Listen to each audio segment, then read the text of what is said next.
हनुमान जी खड़े नहीं भाई, जय जय जय जय, आओ विराज। हनुमान जी ज्यों के त्यों चुप बैठे हैं। किसी ने कहा खड़े हो। श्री राम जय राम जय जय राम, श्री राम जय राम जय जय राम, श्री राम जय राम जय जय राम, श्री राम जय राम जय जय राम, श्री राम जय राम जय जय राम। कहाँ ये रीछ पद सुन हनुमाना, कहाँ ये रीछ पद सुन हनुमाना, का चुप साधि रहो बलवाना, का चुप साधि रहो बलवाना, का चुप साधि रहो बलवाना, का चुप साधि रहो बलवाना। कहाँ ये रीछ पद सुन हनुमाना। आपका आदेश है महाराज। मैं धार्मिक व्यक्ति नहीं हूं, इसलिए धार्मिक मंच पे नहीं बोल पाता। आप सबका सेवक हूं और संत और महंतों की सेवा करने में अपने जीवन को धन्य मानता हूं, सौभाग्य मानता हूं। इसलिए धार्मिक मंच पे प्रवचन नहीं कर पाता हूं, लेकिन प्रवचन सुनने में बड़ा आनंद आता है। और उसमें भी जिस मंच पे बागेश्वर धाम महाराज विराजमान हो, नंदरहुआ सरकार महाराज विराजमान हो, तो क्या कहने हो महाराज, अद्भुत है। आपकी पीयूष वाणी शब्द को भी धन्य करती है और आपकी आत्मीयता है शब्दों से झलकती, और ये निश्चल हंसी जो गूंज उठती है गगन में, सत नमन माधव चरण में, सत नमन माधव चरण में।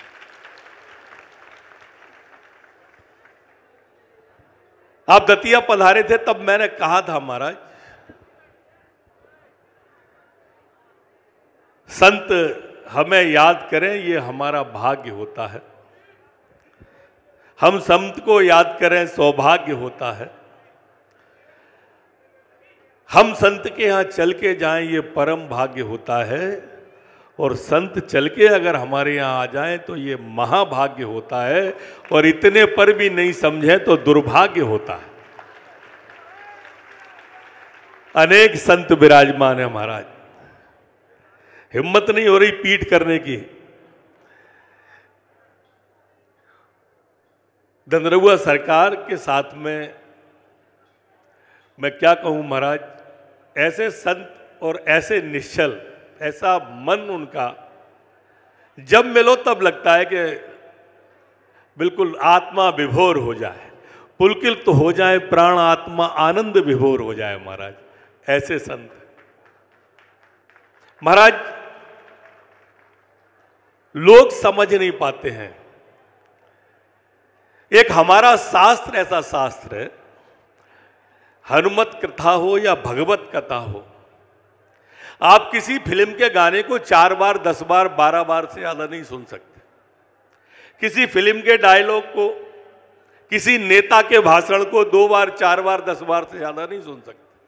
लेकिन ये हनुमत कथा और ये भगवत कथा मेरे परदादा भी सुन रहे थे, मेरे दादा भी सुन रहे थे, मेरे पिता भी सुन रहे थे, मैं भी सुन रहा था, मेरा बेटा भी सुन रहा है, और सबको हर बार नई लगती है। हर बार सुनने में वो आनंद आता है कि आत्मा आनंद विभोर हो जाती है। लेकिन कुछ लोग हैं ऐसे जो इसमें भी मीन मेघ निकालते हैं। है समाज के अंदर ऐसे लोग जिन्हें अमृतवाणी क्या कहूं, या अमृत ही हजम नहीं होता। हमारे यहां 4 चीजें ऐसी हैं, विषयांतर न समझे इसको, प्रसंग निकल आया अमृत का तो सुना रहा हूं, और उन लोगों ने से भी नहीं जोड़े जिनके बारे में मैं बात कर रहा हूं। शहद है शहद, हमारे यहाँ विज्ञान के द्वारा भी और हमारे शास्त्रों में भी शहद को अमृत बताया है, लेकिन शहद को अगर कुत्ता चाट लेता है तो मर जाता है महाराज। देसी घी को हमारे यहां आयुर्वेद में, देसी घी को हमारे यहां गाय के घी को आयुर्वेद में और विज्ञान में भी अमृत बताया है, लेकिन मक्खी अगर उस पर बैठ के उसको खा ले तो मक्खी मर जाती है। जो हमारे यहां औषधि मिश्री होती है, मिश्री मीठी मिश्री मावा जिसको बोलते हैं, ये मिश्री हमारे यहां औषधि में काम आती है और आयुर्वेद में भी और विज्ञान में भी इसको औषधि बताया है, अमृत बताया है, लेकिन गधा अगर इसे खा ले तो मर जाता है। इसी तरह से हमारे यहां नीम को हकीम बताया है, नीम को हकीम बताया है।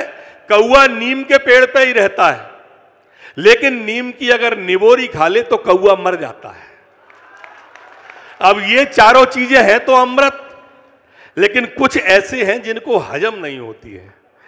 ऐसा ही महाराज आपके प्रवचन, संतों और महंतों के प्रवचन, कुछ लोग ऐसे हैं जिन्हें हजम नहीं होते।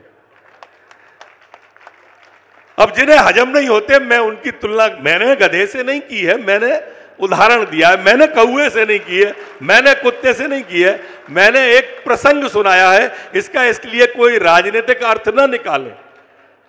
महाराज हम सब आपके चरणों में, आपके मुखारबिंद से, आपके श्रीमुख से चर्चा सुनते हैं। आप हारे का सहारा हो। जो सबसे हार जाता है महाराज, डॉक्टर से हार जाता है, हकीम से हार जाता है, और जगह से हारता है, तब महाराज आपके दरबार में आता है सहारे के लिए। आप हारे का सहारा हो।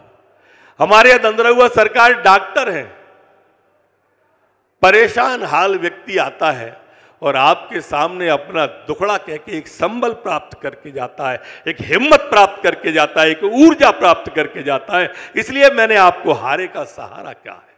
क्या भीड़ उमड़ रही है महाराज, दंदरहुआ धाम में क्या आनंद आ रहा है। पूरे देश में चर्चा महाराज, देश में हिटैची से तो सब्जी बन रही है। नहीं मैं नहीं कह रहा, मैं तो देख रहा हूं, मेरे से नहीं जोड़े पर हिटैची से सब्जी बन रही।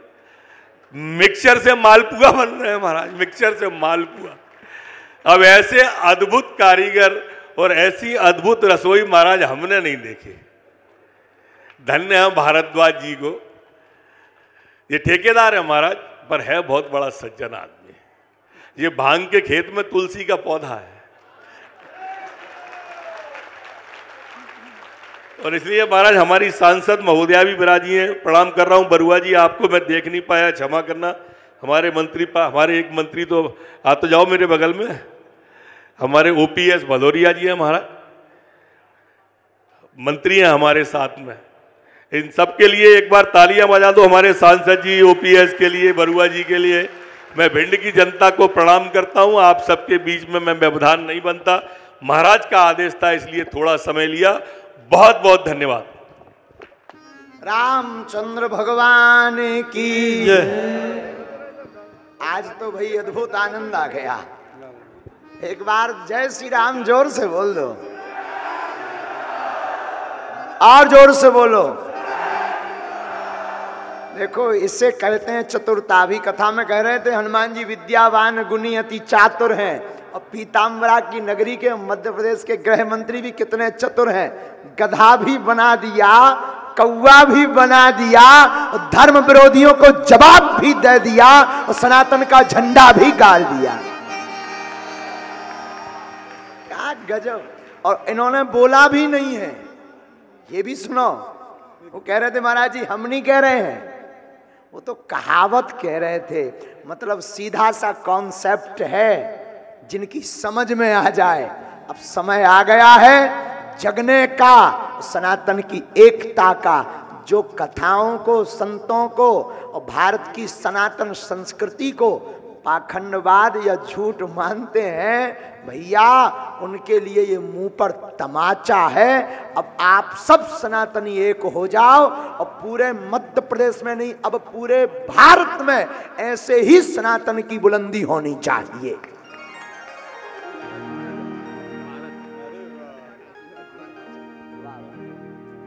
और भैया जय हो महाराज जी। भारत में दो पीठें हैं, एक व्यासपीठ, दूसरी राजपीठ। व्यासपीठ तो सनातन का कार्य कर ही रही है। जिस दिन भैया राजपीठ बुलंदी के साथ बोलने लगे, समझना अच्छे दिन आ रहे हैं।